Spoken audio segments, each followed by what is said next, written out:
안녕하십니까.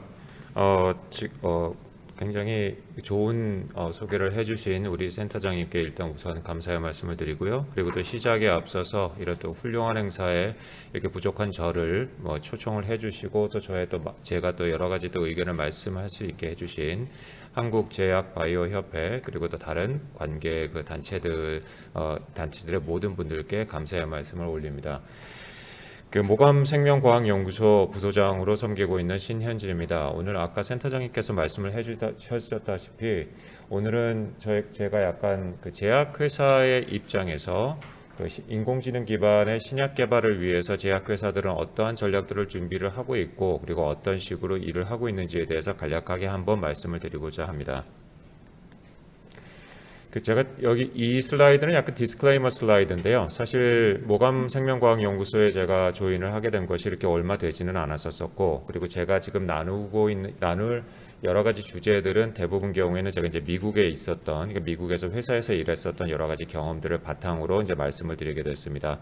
그래서 제가 말씀을 드리는 것은 제가 전에 일을 했던 그런 회사의 그쪽 분들의 그런 어떤 관점이라든지 의견하고는 상관없는 저의 독자적인 의견인 것을 이 자리에서 말씀을 드립니다. 오늘 제가 발표드릴 것에 대한 아주 간단한 아웃라인을 제가 이 슬라이드에서 여러분들께 보여드리고 있는데요. 첫 번째로는 모감생명과학연구소에 대해서 여러분들께서 살짝 아마 궁금해하실 것 같아요. 어떤 기관이고 그리고 인공지능 기반의 신약 개발에 대해서 어떤 그 관련을 가지고 있고 무슨 전략을 가지고 있는지 아마 궁금해하실 것 같아서 잠깐 소개를 드리도록 하고요.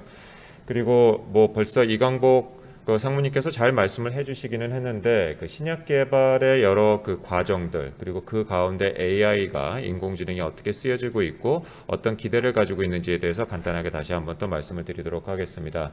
그리고 세 번째로는 미국에 있는 제약회사들은 물론 제가 모든 제약회사들을 다 다녀본 것은 아니기는 합니다만 미국에 있는 제약회사들은 그렇다면은 이 거대한 담론을 위해서 어떤 준비를 하고 있고 그리고 어떠한 계획을 가지고 있고 지금 현재 무슨 일들을 하고 있는지에 대해서 간략하게 제가 한번 정리를 해드리고 또 저의 의견을 말씀드리도록 하겠습니다. 그리고 마지막으로는 제가 이제 드렸던 여러 가지 내용들에 대해서 결론들과 그리고 괜찮으시다면 제가 여러분들께 드리는 여러 가지 제언들을 말씀을 드리고자 합니다. 우선 모감생명과학연구소에 대해서 아시는 분들도 계시고 그리고 아신다고 할지라도 아마 옛날 모습으로 기억을 하시는 분들이 많을 것 같아서 간단하게 말씀을 드리도록 하겠습니다. 보통 이제 아까 센터장님도 사실 같이 소개를 해주셨는데 모감생명과학연구소를 이야기할 때는 사실 지시녹십자가 많이 거론이 되곤 합니다. 근데 그 이유는 지시녹십자하고 모감생명과학연구소는 굉장히 밀접한 관계를 가지고 있기 때문입니다. 우선 모감생명과학연구소는 1984년 지시녹십자에 의해서 대한민국의 아마 지금도 마찬가지겠지만 그 당시로는 첫 번째 비영리 연구 재단으로서 이제 만들어지게 됐고요. 그렇기 때문에 지시녹십자하고 모감생명과학연구소는 굉장히 밀접한 관계를 가지고 있기는 합니다만 방금 말씀드렸다시피 저희는 비영리 연구재단이기 때문에 또한 독립적인 기관이기도 합니다. 다시 한번 말씀을 드리면은 모감생명과학연구소는 지시녹십자의 기업 산하에 있는 기업 부설 연구소는 아닙니다. 어쨌든 저희가 많은 연구를 지금까지 진행을 해왔었고 그리고 작년서부터 시작해서 모감생명과학연구소는 인공지능 기반의 신약 개발을 주도할 수 있는 전문적으로 연구할 수 있는 그러한 연구기관으로 다시금 거듭나고 있습니다.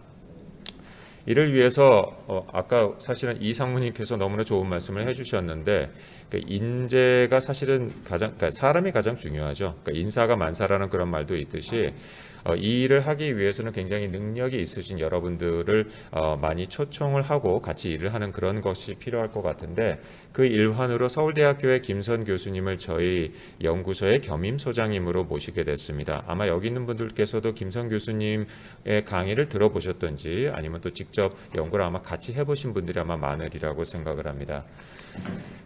저에 대해서 물론 이제 우리 센터장님께서 너무나도 잘 설명을 해주셨는데 그래도 간단하게 그냥 다시 한 번만 또 짚어드린다면은 말씀하셨다시피 저는 이제 전기공학을 이제 전공을 했습니다. 근데 생명과학에 대해서 조금 더 연구를 해보고 싶었었고, 그 당시에는 뭐 수능을 다시 봐서 다시 대학을 들어가지 않은 한은 뭐 생명과학에 대해서 연구할 기회가 저로서는 없었었기 때문에 유학을 결심을 하게 됐고, 유니버시티 오브 텍사스 어스틴에서 의생명공학 그리고 같은 학교에서 의생명 정보학을 마친 후 보스턴에 있는 데이나 파버 캔서 인스티튜트 그리고 하버드 스쿨 오브 퍼블릭 헬스에서 박사후 연구원 포스닥을 끝내고요. 그리고 그 후에는 저는 신약 개발을 정말 많이 해보고 싶었었습니다. 그러니까 제가 가지고 있는 여러 가지 기술과 지식들을 가지고 신약 개발을 과연 어디까지 갈 수 있을지, 어떤 공헌을 할 수 있을지가 너무나 궁금했기 때문에 과감하게 저는 산업계로 저의 진로를 틀게 됐고, 그 결과 그 캠브리지죠. 사실 보스턴하고 캠브리지는 찰스 리버 사이에 그냥 같이 위치해 있는데, 캠브리지에 있는 닥게다에 이제 입사를 하게 됐고, 그곳에서 한 10년에서 11년 정도쯤 뭐 인공지능 그리고 뭐 컴퓨테이셔널 바이올로지, 바이오인포메틱스, 뭐 신약 개발, 바이오마커 이런 쪽에 대해서 많이 연구를 하다가 작년 이제 11월에 모감생명과학연구소 부소장으로 이제 합류를 하게 되었습니다. 저희 모감생명과학연구소의 뭐 미션 그리고 뭐 그 미션을 성취할 수 있는 그런 어떤 바탕에 대해서 간단하게 말씀을 드리면, 일단 저희의 미션은, 저희의 사명은 굉장히 간단합니다. 인공지능을 이용해서 우리가 한번 신약 개발 한번 제대로 한번 해보자가 저희의 이제 미션이 될 수가 있겠고요. 그리고 그 가운데서 필요한 여러 가지 테크놀로지라든지 노하우라든지 뭐 알고리즘이라든지 이런 것을 우선적으로 개발을 하자가 이제 저희들의 이제 그 세부 미션이 되겠습니다. 그리고 이를 위해서는 사실은 그 리서치, 그러니까 연구의 그 이코시스템, 그 생태계가 굉장히 좀 중요한데요. 제가 사실 모감생명과학연구소를 이제 들어오기로 최종적으로 결심했던 가장 큰 이유 중에 하나가, 모감연구소는 일단 비영리 연구기관이기 때문에 조금 더 뭐랄까요, 좀 기업에 비해서는 굉장히 좀 더 긴 숨을 가지고 연구를 할 수가 있습니다. 그러나 또 동시에 또 학계하고 또 비교를 해봐서는 또 저 자신도 마찬가지고 모감에 있는 여러 다른 분들도 마찬가지고, 산업계, 즉 제약산업에서 필요한 기술들이 정말 뭔지, 어떤 니즈들이 있는지, 필요들이 있는지에 대해서 명확하게 이해를 하고 있기 때문에 조금 더 긴 숨을 가지고 이러한 중요한 문제들을 더욱더 효과적으로 풀어나갈 수 있는 그러한 연구 환경을 만들면 어떻겠나라는 사실 그 사명감이 있어서 제가 모감생명과학연구소로 들어오게 됐습니다. 여러분께서도 많이 기대를 해주시고, 여기 계신 분들도 저희들과 함께 공동연구라든지 여러 가지 아이디에이션서부터 시작한 여러 가지 활동들에 대해서 관심 있으시면 언제든지 저에게 말씀을 해주시면 감사하겠습니다.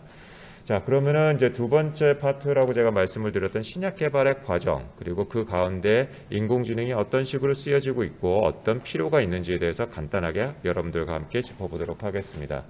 아까 상무님께서 벌써 말씀을 해주신 거기 때문에 제가 뭐 길게 말씀을 드리지는 않겠습니다만, 신약 개발은 여기 계신 모든 분들께서 아시다시피 굉장히 길고 정말 지난하고 그다음에 굉장히 그 위험도가 높은, 실패 확률이 너무나 높은 이제 그러한 산업의 한 분야이기도 합니다. 보통 한 10만 개의 물론 이제 그 저분자 화합물의 경우기는 한데 10만 개의 이제 물질서부터 10만 개의 그런 어떤 hit이라고 얘기해야 될까요? 그런 그 화합물서부터 시작을 하게 된다면은 나중에 모든 절차가 성공적으로 끝마치게 되면 대략 한 개 정도쯤 남고, 그다음에 이 총 소요 시간은 한 10년에서부터 15년이 걸리는 굉장히 웬만하면 권해주고 싶지 않은 그런 어떤 산업의 한 부분이라고 볼 수가 있겠는데요. 아까 제가 보여드렸던 그 신약 개발 과정을 이제 좀 약간 수직으로 좀 바꾸고, 그다음에 조금 더 이제 자세한 내용들을 제가 덧붙여 봤습니다. 여기 있는 내용들은 아마 여러분들께서 익히 아시리라고 생각을 하기 때문에 이 각각의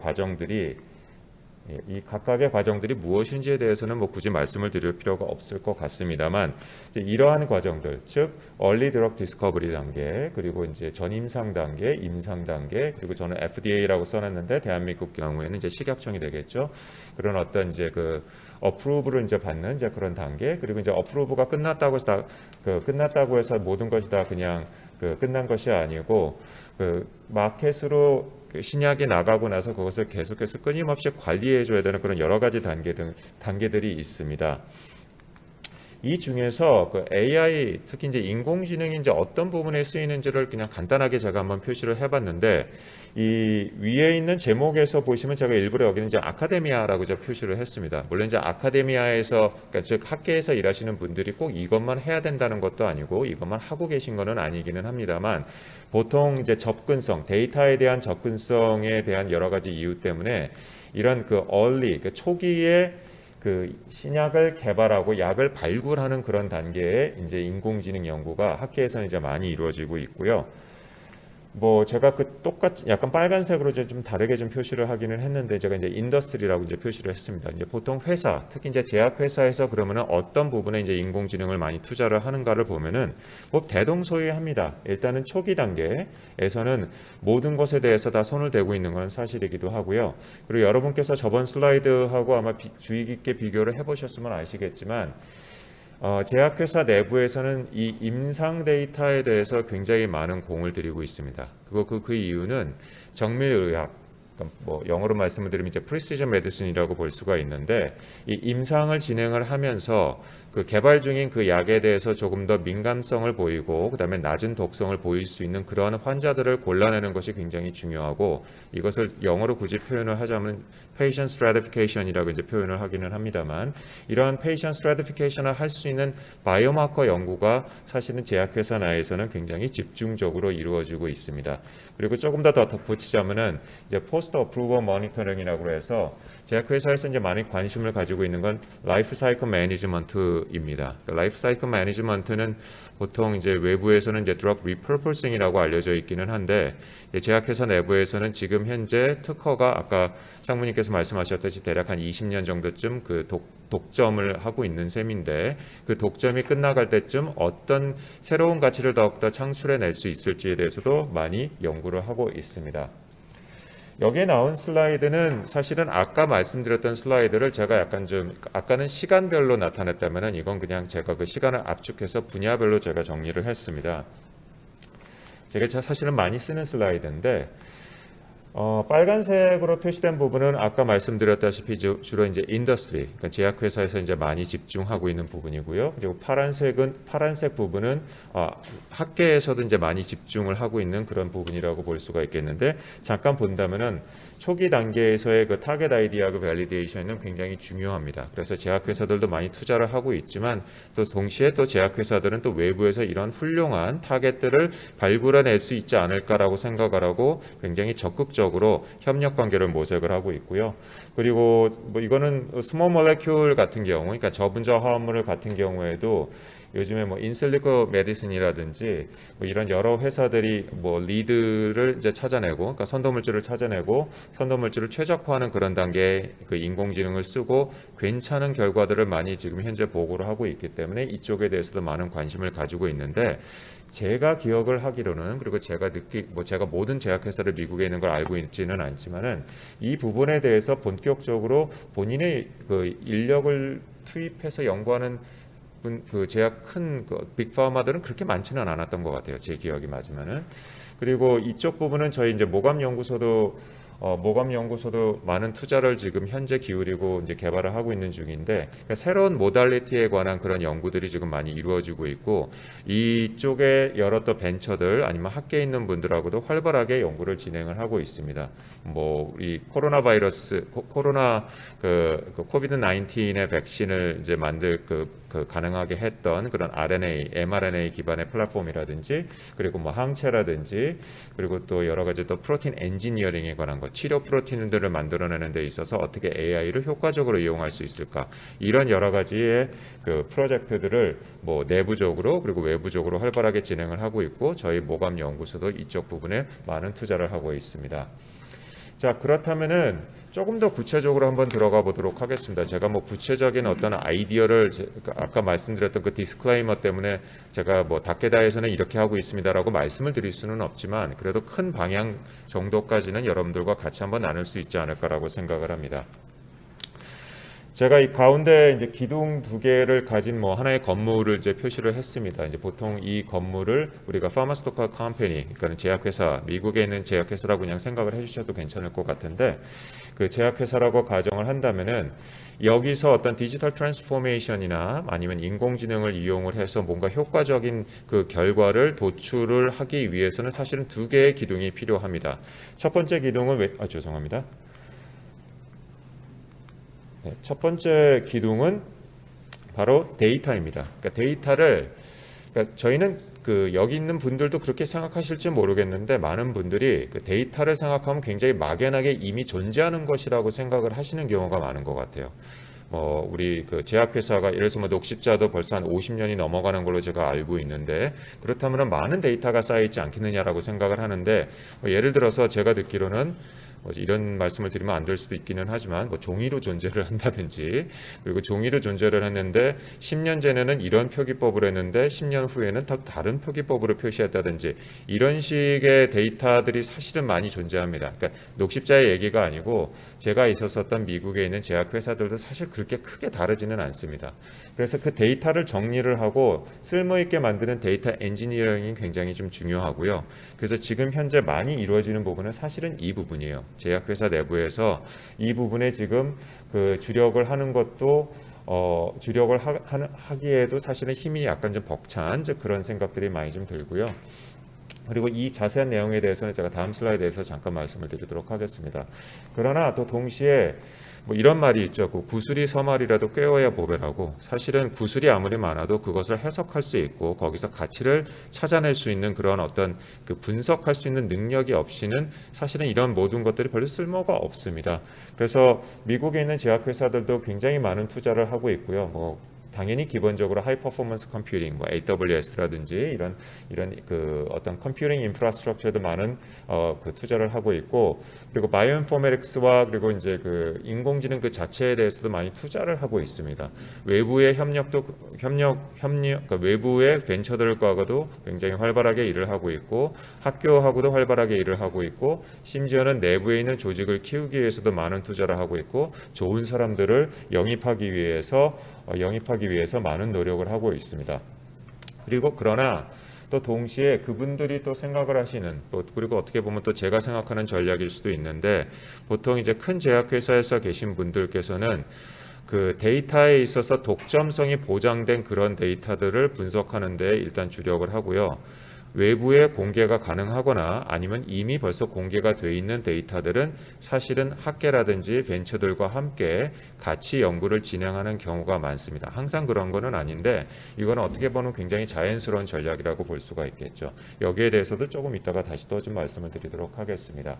데이터 엔지니어링 부분은 결국은 이제 데이터를 제대로 좀 사용할 수 있는 그런 환경을 만들어가는 것이 바로 데이터 엔지니어링이라고 볼 수가 있고요. 여기에는 벌써 약간 좀 시기가 좀 지난 감이 있기는 합니다만, 데이터 레이크나 아니면 AWS S3 버킷 같은 것을 많이 써요. 근데 이 기술에 대해서 아시는 분들은 바로 질문이 나오실 수가 있는 게, 그러면은 데이터 레이크나 S3 버킷 같은 경우에 거의 데이터를 던져놓는 수준에 가까운데, 그렇다면 그 던져놓은 데이터를 어떻게 효과적으로 이용할 수 있다는 것이라고 생각하실 수가 있거든요. 그리고 여전히 그 문제는 솔직히 말씀을 드리면 많은 회사에 있어서는 좀 큰 숙제로 남아 있습니다. 그러니까 간단한 일은 좀 아니거든요. 거기에 대해서도 제가 조금 이따가 다시 한번 좀 말씀을 드리도록 하겠습니다. 제가 굳이 OMAP이라고 얘기를 했는데, 이제 Real World Evidence Data 같은 경우에는 미국에 있는 회사들이 다는 아니지만은 OMAP이라는 그런 어떤 그 옵저베이션 데이터들을 그 애노테이션 할 수 있고 정리할 수 있는 그런 어떤 프로토콜들을 많이 좀 따르고 있고요. 그리고 또 제약회사 내에서도 굉장히 또 중요하고, 이것이 결국은 아까 상무님께서 말씀하셨던 지금 사일로로도 좀 약간 이어지는 약간 그런 경향이 있기는 한데, 이 데이터 거버넌스에 대한 이슈가 굉장히 좀 첨예하게 대립이 되는 경우가 많습니다. 간단하게 말씀을 드리면은 임상시험 데이터는 웬만하면은 회사 내에서도 모든 사람들이 그 데이터를 공유를 할 수가 없습니다.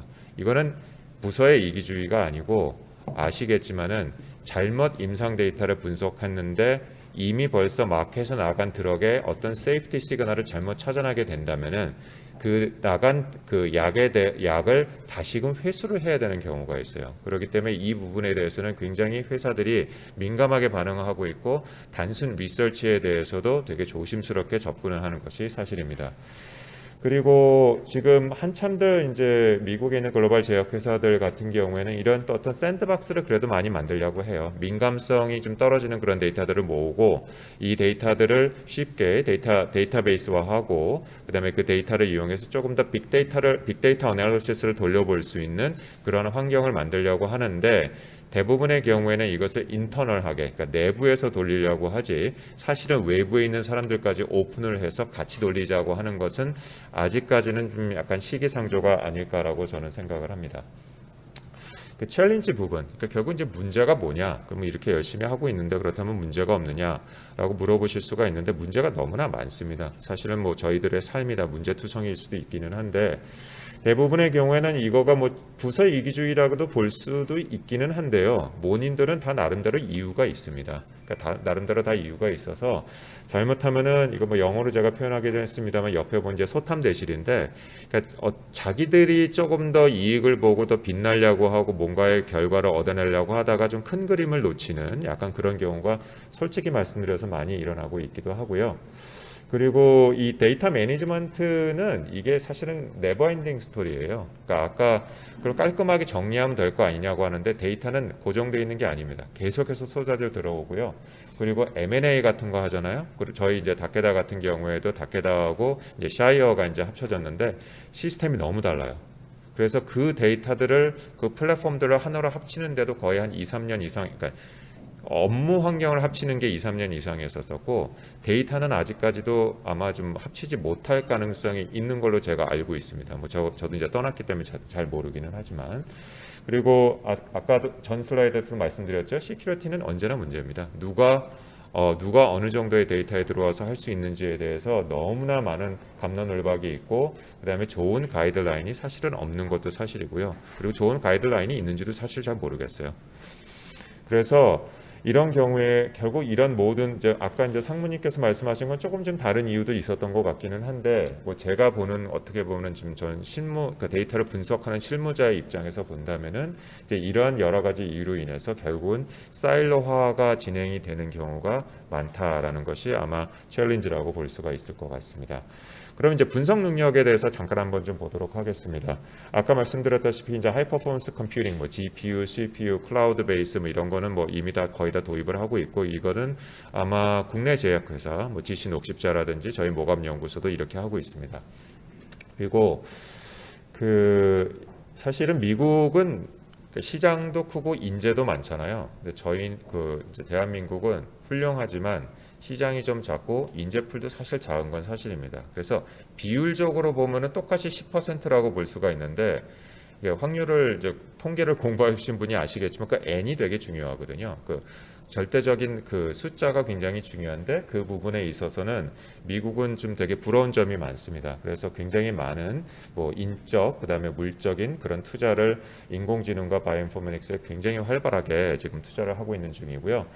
그리고 이제 이런 어떤 AI 전문가, 그러니까 인공지능 전문가하고 그다음에 생명정보학 전문가를 고용을 해서 그 산업계에 맞게 굉장히 많이 트레이닝을 합니다. 그 산업계와 학계의 그럼 차이가 뭐냐? 뭐 이렇게 그 인재 경영에 있어서 차이가 뭐냐라고 물어보실 수도 있는데 그것이 혹시 궁금하시면 제가 나중에 뭐 답을 드릴 수도 있기는 합니다만 간단하게 말씀을 드리면 보는 관점이 되게 좀 달라요. 학계는 새로운 거, 논문 내는 거 약간 좀 이런 쪽으로 나가시는데 산업계는 약간 좀 진검승부 개념이 좀 있어서 문제를 빨리 푸는 쪽으로 특화가 좀 돼 있거든요. 근데 이런 시야를 장착하고 또 특히 아까 그 신약 개발의 약간 보수성에 대해서도 말씀을 하셨던 것 같은데 저는 산업계에서 일을 하는 이런 인공지능이나 아니면 생명정보학 전문가들이 프로 설득러라고 저는 생각을 합니다. 왜냐하면 정말 그런 보수적인 환경에서 새로운 것을 시도할 수 있게 만들어야 되고 거기서 결과를 보여주면서 그걸 동시에 진행을 해야 되기 때문에 이런 어떤 그 커뮤니케이션의 측면에 있어서도 많은 트레이닝이 필요합니다.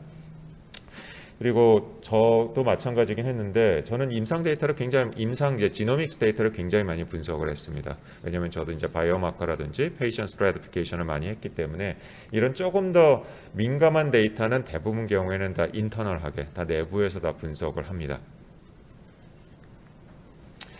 그렇다면 뭐 역시 문제가 많을 수밖에 없겠죠. 아까 벌써 나온 얘기고 여러분들도 다 아시는 말씀이지만은 다른 분야에 대해서 너무나 느릴 수밖에 없어요. 그리고 이건 느린 건 너무나 당연해요. 왜냐하면 제가 보기에는 이거는 사람의 생명을 다루는 거고 규제에 관한 얘기고 뭐 시도를 해본다기보다는 안전하게 가는 것이 우선이라고 생각하는 사람들이 저까지 포함해서 대부분이기 때문에 이거는 그 속도가 느린 것에 대해서 개탄하기보다는 속도가 느린 것은 상수로 받아들이고 거기에 대해서 그럼 우리가 어떠한 현명한 전략을 창출해낼 수 있는지를 집중하는 것이 전 더 옳다고 생각을 합니다. 그리고 또 이게 그 인재의 측면에서도 되게 좀 곤란한 점이 그 그러니까 병의 분야, 질병 분야에 따라서 요구되는 기술들이 굉장히 달라요. 그러니까 저는 그 좀 행운이게도 좀 여러 질병 분야를 좀 이렇게 섭렵을 좀 할 수가 있었었는데 예를 들어서 항암제를 개발하는 쪽에 있어서의 그 생명 정보학 전문가와 뭐 희귀병 또는 심지어는 이제 어떤 그런 그 뇌에 관계된 그 질병을 다루는 그런 분들은 이 요구되는 기술과 이해도가 너무나도 틀립니다. 그래서 그런 부분에 있어서도 그 뭐랄까요 어떤 통합적인 장소에서 그 어떤 훈련을 시킨다는 것이 어렵다는 그런 점들이 또 있고요. 그리고 또 여기도 마찬가지기는 합니다만 인재를 뽑아놓으면 인재가 좀 있으면 또 떠납니다. 왜냐하면 또 다른 데도 좋은 조건들도 있고 미국도 뭐 아무리 마켓이 크다고는 하지만은 인재풀도 크다고 하지만은 사실 뭐 저희보다 큰 거기 때문에 이런 부분도 많은 애로사항이 좀 있고요. 그리고 다시 한번 또 강조하지만 결국 임상 데이터를 제대로 분석을 하는 게 어떻게 보면 또 직접적인 신약 그 개발에 있어서의 커다란 그 효과를 창출해낼 수 있는 부분인데 이런 임상 부분의 임상 데이터들을 효과적으로 분석할 수 있는 길이 아까 원천적으로 봉쇄가 돼 있어서 그런 어려움들이 있습니다.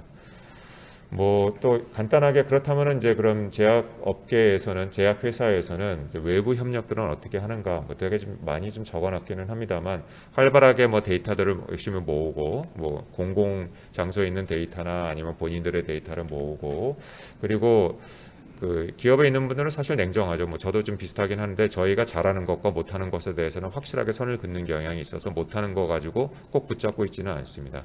그 만약에 못하는 게 있으면은 외부의 사람들을 초빙해서 하는 쪽으로 가고 그리고 언제나 좀 뭔가 특별한 본인들이 이용할 수 있는 그런 어떤 특별한 기술, 엑스퍼티스가 있는지를 보고요. 그리고 좀 이거는 저의 개인적인 시각일 수도 있겠습니다만 혁신적이고 그리고 성공만 하면은 굉장히 많은 이익을 볼 수가 있지만 되게 리스크가 높은 거는 사실 밖으로 돌리는 경우가 많아요. 돌려가지고 특히 이제 벤처들하고 이제 이런 어떤 혁신적인 연구를 많이 수행을 하지만은 내부적인 리스크는 약간 해칭을 하는 약간 좀 그런 쪽의 전략을 많이 좀 하고 많이 취하고 있고요. 그리고 이제 여러 가지 뭐 챌린지들, 뭐 해카톤이라든지 여러 가지 챌린지들을 열어서 인재들을 뽑고 그다음에 본인들이 원하는 그러한 어떤 그 협력자들을 찾아내는 데 있어서 많은 노력을 기울이고 있고 또 동시에 이건 저희가 조금 이따 다시 또 말씀을 드리도록 하겠습니다. 다른 회사들하고 함께 여러 또 컨소시엄, 뭐 멜로디를 아까 말씀을 하셨는데 이제 그 컨소시엄을 이제 구성을 해서 또 이제 본인들이 혼자서 감당하지 못하는 부분을 같이 감당할 수 있는 그런 길을 모색도 하고 있습니다.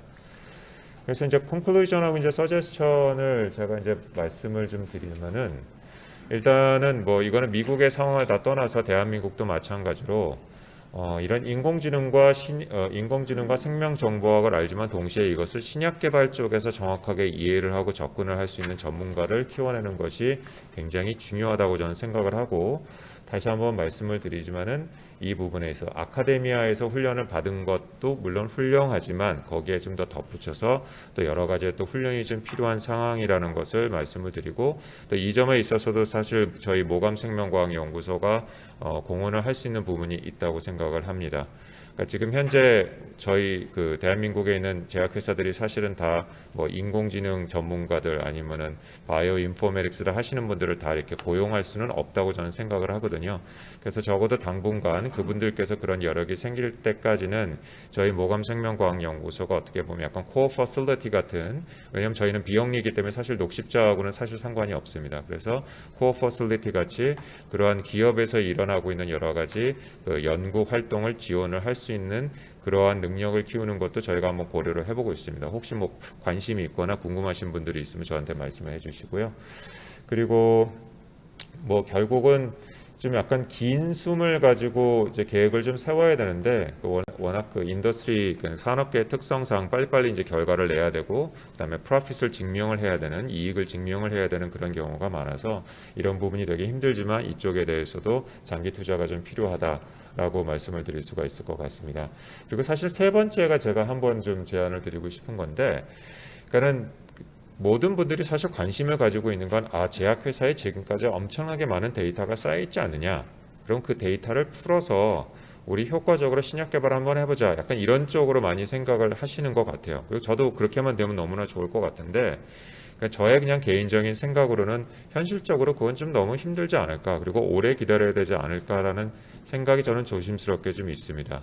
그래서 그럴 바에는 저는 오히려 차라리 프리 컴패러티브 컨소시엄을 구성을 먼저 해서, 예를 들어 뭐 제약회사들 간에 공동으로 어떤 데이터들이 필요하고 그다음에 어떤 포맷으로 만드는 것이 필요하다는 것을 협의를 하고, 그런 데이터를 만들고 그다음에 그 데이터를 공동으로 소유를 하는, 그리고 거기서 각자들이 원하는 연구를 하든지 뭐 공동 연구를 하든지 그거는 나중 문제고, 그런 연구를 일단 진행을 해 나가면서 또 동시에 본인들 집안에 쌓여있는 여러 가지 데이터들을 정리를 하고 거기에 대해서 가치를 찾아내는 약간 그런 투트랙의 방식으로 나가는 것이 더 효과적이지 않을까라고 저는 그냥 개인적으로는 생각을 하고 있습니다.